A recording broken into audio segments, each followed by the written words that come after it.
This is a sight people everywhere love to see, a bull elk in his prime, nature at its most magnificent. Many hunters live for the day they might find and take an animal like this. So that people will experience this sight and sound for years to come, hunting seasons and regulations are in place to protect animals when they are the most vulnerable. And unfortunately, what we're finding up here these days, and I hate to have to say this, but any critter that spends any time near the road and is seen by a number of people is a dead animal. That's where this guy comes in. Black mark to the black mark. Meet Stuffy the Wonder Elk, a 5-point veteran in a campaign to keep wildlife safe at night. Make him a bull tonight. Conservation officers built Stuffy so they could move its head by remote control. And if the animal didn't move, they'd leave. They wouldn't shoot it. We've had several times where, now that we're using the animal that moves, we impart some movement to that animal, and we hear them say, "It moved, shoot it." Yeah, looks like we were ready to go for tonight. Using the decoy is extremely effective in that when somebody shoots one of these things, it's the talk of the town, at least up here, and the stories of it will rifle through the crowds of hunters and sportsmen pretty quick. It's incredibly embarrassing for someone to have shot one of these things, but on the serious note, it's saving a lot of critters out there. Fish and Game started using artificial animals in 1989. That year, 25% of the people who saw a decoy would shoot at it. The more we use the ASA, the fewer number of violations that we had. Dropped to a low in about 1994 of about 10%. Since 94, we've had decreased budgets, decreased number of officers, decreased officer presence in the field, and we're finding those violation rates are going up quite dramatically. Last year, 1996, our violation rate was about 36%. This year so far, 1997, it's been about 39%.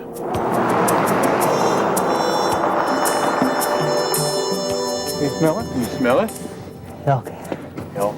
They've been here. It's in the air.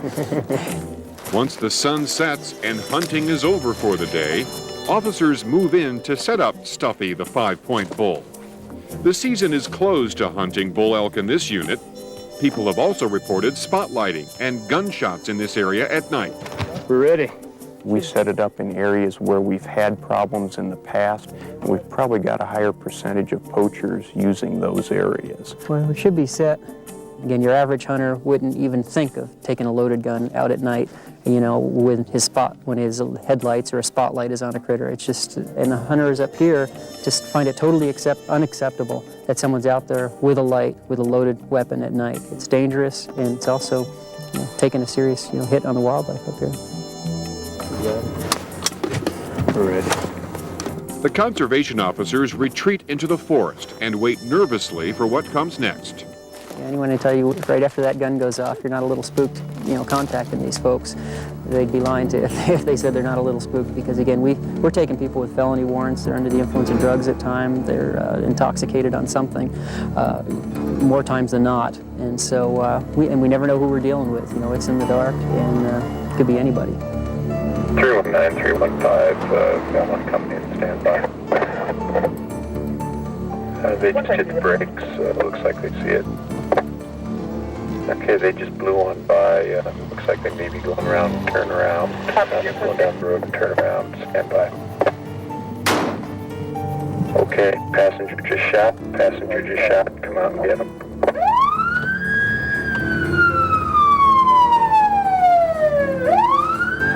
Stop your vehicle! Come to the back of the vehicle and put your hands on the back of the vehicle. Very slowly, exit the vehicle. Everybody out, hands up. We're real nervous, and we know they're real nervous. And what's going through my mind is these people have loaded weapons. They're a danger to themselves, and they're a major danger to the officers that are coming in on them. So our first concern is to get those guns down and away from them and in a safe direction. Do you have any other weapons in the vehicle besides this one up front? Most shooters know right away what's happened, Okay, but tight. officers go to great lengths to explain what they did and why it's wrong. Well, nobody told me to stop and shoot at him, so that was actually our fault. And you know, it's easy to tell because it doesn't move at all. It's just, and when he shot it, I go, hey, you missed, and he was going to shoot it again, and I'm glad he didn't. Well, that would have been worst. Okay, Nicholas, again, as Officer Ginger explained to you, you're not going to be, arrested tonight. We're going to... George Fisher issues the shooter a citation for shooting from a public road, hunting with the aid of a light, and shooting a simulated animal during a closed season and at night. Okay, let me get you to sign right there.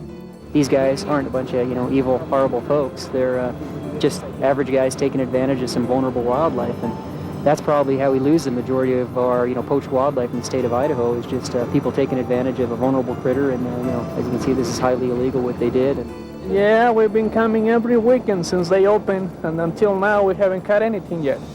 We've seen a lot of cows, no bulls until this one here was not a real bull. So we'll keep hunting. We really love doing that. So I think it helps to identify those people, get them into the courtroom, provide some punishment for them, and hopefully from that they will learn a lesson. In Valley County, fish and game violations end up in Judge Darla Williamson's courtroom. She has a reputation of being tough but fair.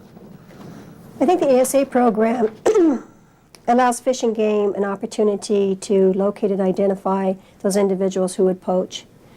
Because these people who would shoot the artificial deer are people who would be poaching if this animal was alive. When the shooter does appear in court, he will lose his hunting license for at least a year and pay a minimum fine of $625. He could also face jail time. And shot right here. The exit wound on the other side. If Stuffy had been a real elk, the penalty would be more severe. First of all, I believe that poaching gives hunting and hunters a bad name. Generally, when we read about poaching incidents, it's during the hunting season. And so I think that causes people to view hunting in a negative manner. Secondly, poaching deprives the sportsman, of those game. And also I think it's important that you give wildlife a sporting chance. And to me, poaching does not do that. 319, 315, we've got one coming in, standby. At least 30 cars drove by Stuffy on the Warm Lake Highway. Some stopped to admire him, but most people just cruised on by. 319, they have turned around, headed back towards the ASA. But before the night is up, another person tries to kill Stuffy. Okay, passenger just shot. Passenger just shot. Come on, get him.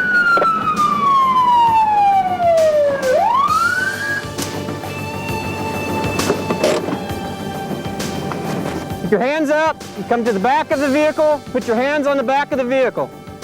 The two hunters are clearly embarrassed for being caught shooting a decoy. George believes shame may be the most effective way to stop would-be poachers. I've never done anything so stupid. Okay, luckily in this case it was a stuffed one, and you didn't kill a real elk. If you killed a real elk, you'd be going to jail tonight. So no, I mean it makes and you never feel really good sighting folks, but it's a job that needs to be done, and hopefully they'll tell their friends and a bunch of other folks that, hey, you don't hunt at night. And I don't think they'll ever do it again. I mean, it looks like they learned their lesson. And again, nothing against them personally, but their hunting behavior isn't very ethical at all. 20989. You can see any elk along this highway tonight, the Warm Lake Highway off of Cascade, Idaho, would have been dead tonight. And we feel pretty good that we were here, to stop that. Warm Lake Highway and Goforth Lookout Road. Both drivers and shooters appeared in a Valley County court November 18th. The judge revoked the drivers' hunting licenses for 1 year. She fined them $229 plus $71 in court costs. The judge revoked the shooters' licenses for a total of 2 years, fining them $384 plus $143 in court costs. One shooter's gun was donated to the Idaho Hunter Ed program. The other shooter donated $450 to the Hunter Ed program and kept his rifle instead.